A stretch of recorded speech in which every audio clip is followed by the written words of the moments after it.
እያልኩሽ ነው መልሽልኝ። መሲ ስርዓት ያዥ። ለትሻ ተከላከይላት። እከላከላለሁ። ለምን አልከላከልም?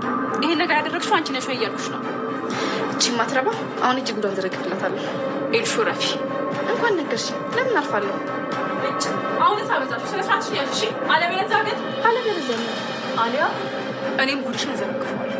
ኧረ እባክሽ የምን ጉድ ደግሞ? ምን ልትይኝ ነው? እኔን ገፍትረሽ ጥለሽኝ እንደነበር ሳላስታውስ እስከ ዘላለም የሚቀር መስሎሽ ነበር? ሆን ብዬ ነው ዝም ያልኩት፣ ሆን ብለሽ ስላላደረግሽው። አንቺ ግን ከአንቺ ብሶ ሰው ታሰቃያለሽ። ምን አይነት ልጅ ነሽ? ቆይ ድፍረትሽ። መሲ ተረጋጊ። ጌጡን ግን ወለድኩት። አይ ምንም ብትይ አላምንሽም። ሄድሽ በጣም ታሳፍሪ ልጅ ነሽ መሲ። እሺ ይቅርታ። እመኝ፣ አንቺ ነሽ ያደረግሽው። እኔን ያደረግሽኝ ነገር ለሁሉም ሰው ከመናገሪ በፊት ይሄ ነገር እመኝልኝ። አሁን እኔ ያደረኩት አውቄ ነበር እንደዚህ እንደምታደርጊ። መሲ ይቅርታ፣ ግን አንቺ በጣም ነው የምታናደኝ። ለማንኛውም ያልሽውን በሙሉ ትችላል። ኤልሹ ከዚህ በኋላ እህቴን ቀና ብለሽ ብታያት ጉድሽን ለሁሉም ሰው ነው የሚዘረግብሽ። አፍሽን ዝጊ። ሁለተኛ ቀና ብለሽ እንዳታያት እሺ? ኤልሹ ቶሎ ብለሽ ነው እጠብቅሻለሁ።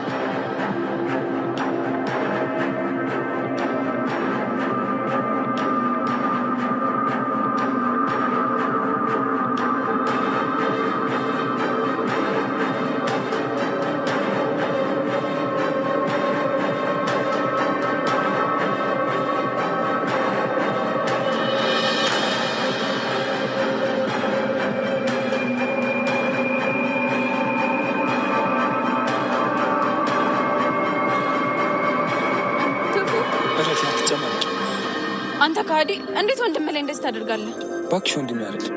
ወንድሜ ቢሆንማ መወዳት ሴት ልጅ አጠገብ አይደርስም ነበር። ቆይ ማነው እኔን ያንተ ያደረገኝ? ትንሽ አታፍርም እንዴ? ለምን አፍራለሁ?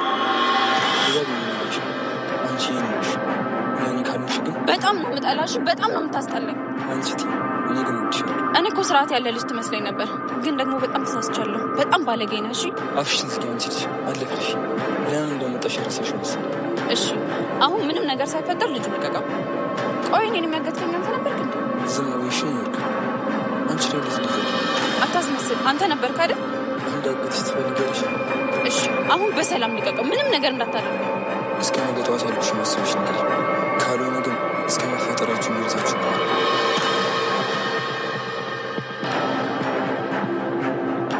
አንተ ሰይጣን አፈር ብላሽ። አንተ ክፉ ነህ። መሲ ኤልሹን አስፈራራቻት። እንዲሁም ደግሞ የድምፅ ቅጂ ያዘችባት። አንቺ ነሽ አይደለ የእህትዬን ጌጣጌጥ ወስደሽ የእህቴ ሻንጣ ውስጥ ያደረግሽው? ጉድሽን ለቤተሰቦችሽ ከመናገሬ በፊት ያለውን ነገር እውነታውን ንገሪኝ። አንቺ ነሽ አይደለ የኑኑ ሻንጣ ውስጥ ያደረግሽው ጌጣጌጡን?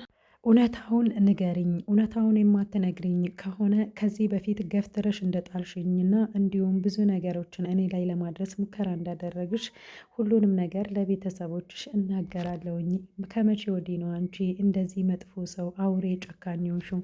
እህቴ ላይ በዚህ ልክ ለምንድን ነው የጨከንሽው? እንሷን ሌባ ለማስባል ምን አድርጋሽ ነው ይሄን ሁላ ስትላት፣ እንግዲህ እኔ በጣም ነው የምታስጠላኝ። አዎ እኔ ነኝ የወሰድኩት፣ እኔ ነኝ የሷ ሻንጣ ውስጥ አደረግኩት፣ ግን በጣም ታናድደኛለች አለቻት ማለት ነው። ኑኑ እንግዲህ አይደለም ሰው ማናደድ ከመልካም ነገር ውጭ ምንም አታደርግም ማለት ነው። እና ለምንድን ነው በዚህ ልክ እህቴ ልትጣያት የቻልሹ ስትላት እንግዲህ መልስ አታለች። አሁን ላይ ደግሞ እንግዲህ መሲ እጇ አስገብታለች ማለት ነው ኤልሹ በዚህ ልክ እንግዲህ እህቷ ላይ ጥላቻ እንዲሁም ደግሞ ከዚህ በፊት እንግዲህ ሲያደርጉባት በደልና ክፋት ሁሉንም ነገር ለመሲን ተናግራለች ማለት ነው።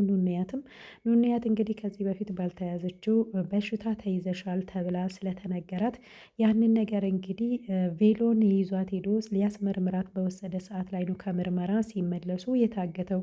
ይህንን ነገር ደግሞ ማንም ሊያደርግ አይችልም። እኔ ምንም ሳልሰማ ምንም ሳላውቅ እህቴ ላይም እየተጫወች ነበር እንደ ለዚህ ስራሽ ደግሞ ዋጋ ትከፊበታለሽ፣ ኤልሹንም ዋጋዋን እሰጣታለሁ ብላ እንግዲህ አሁን ላይ መሲ ከአሁን በኋላ እህቴን ትናገሪያትና ውርድ ከራሴ ብላታለች ማለት ነው። አስፈራርታታለች።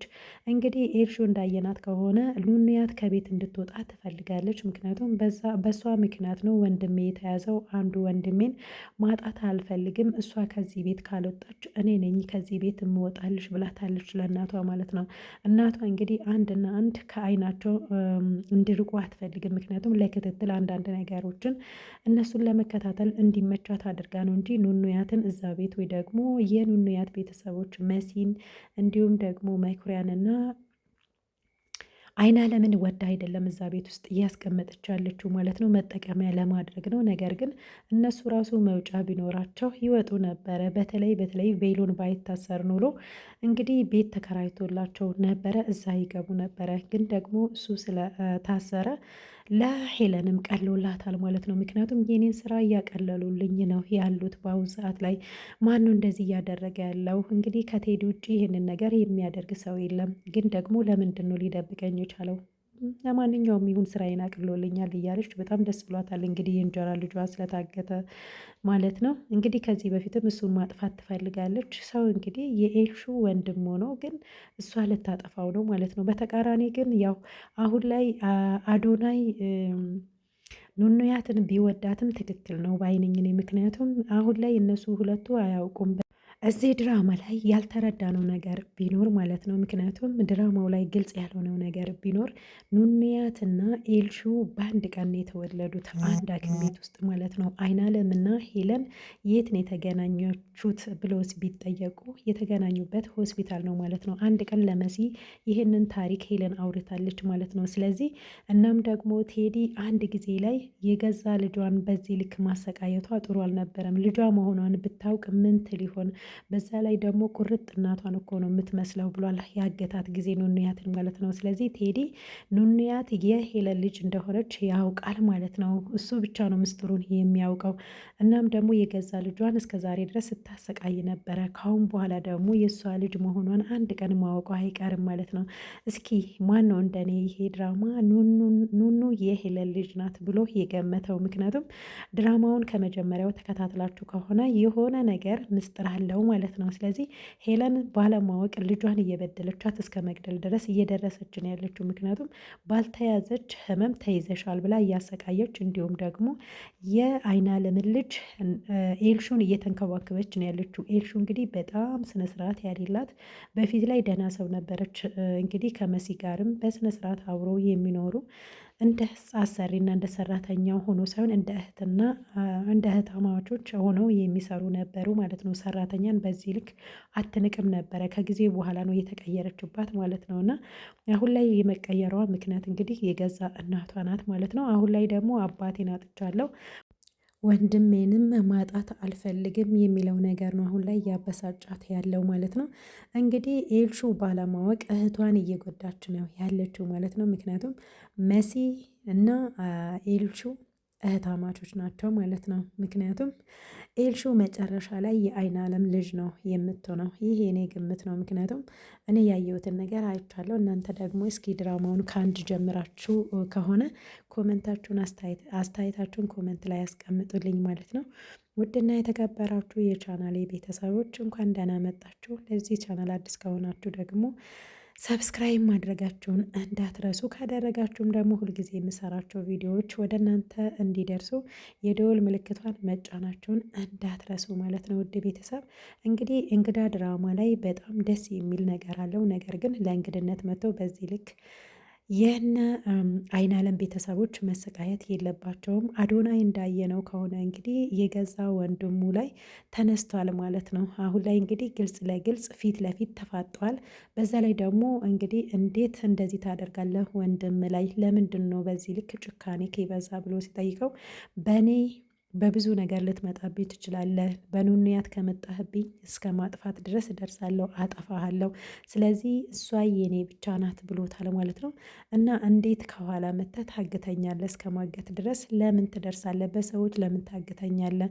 ፊት ለፊት አትጋፈጠኝም ወይ? ወንድ ከሆንክ አንተ ቀሚስ ለባሽ ነህ ነክ እያለ እንግዲህ እያቀለለው ነበረ ያለው ማለት ነው። ከዛ በኋላ እገልሃለሁ እስከ መጨረሻው ድረስ ኑኑያትን ለእኔ የማትተው ከሆነ እናም ደግሞ ከአሁን በኋላ አንተ እዚሁ ትሆናለህ፣ እኔ ደግሞ ኑኑያትን እጅ ያስገባታለሁ እያለ ነው ማለት ነው።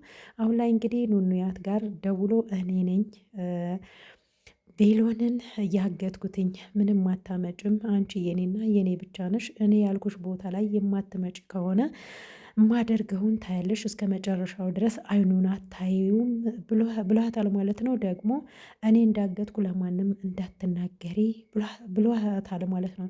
እንግዲህ በዚህ ልክ ጭካኔ አዶናይ ሴትና እንግዲህ መሬት ብዙ ጊዜ ሰውን ያጣላል ማለት ነው። በእርስትና በምስት ቀልድ የለም ይባላልና አዶናይ ያው ትክክል አላደረገም ማለት ነው። የገዛ ዘመዱን እንደዚህ ማድረግ የለበትም ነበር፣ ምክንያቱም በንግግር የሚፈታ ነገር ነው። ቬሎን እንግዲህ በንግግር ያምናል። ቬሎን ባይኖር ኖሮ እንግዲህ ያው እስካሁን ድረስ ኑኑያት ታለቅስ ነበረ ማለት ነው። ምክንያቱም በኤችአይቪ በሽታ ተይዣለሁ ብላ ስለምታምን እድሜ ልኳን እያለቀሰች ራሷንም ማጥፋቷ አይቀርም ማለት ነው። ለህይወቷ ዋጋ የከፈለላት ቬሎን ነው ማለት ነው። አዶናይ ፍቅሩን ብቻ ነው የተመለከተ ያለው። ምክንያቱም ምን ታመሻል፣ ለምንድን ነው እንደዚህ የሆንሹ ብሎ አንድም ቀን ጠይቋት አያውቅም።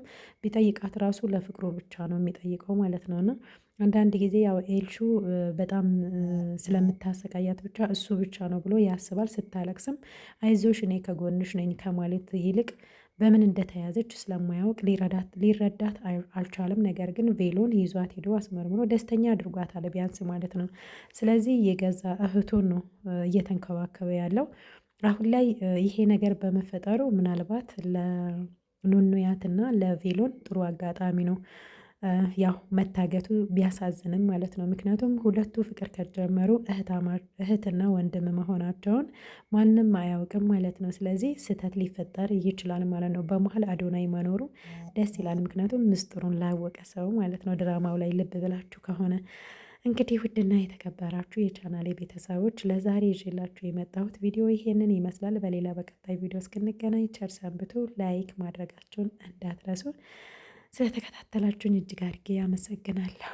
መልካሙን ሁሉ ተመኘውላችሁ። ባይ ባይ።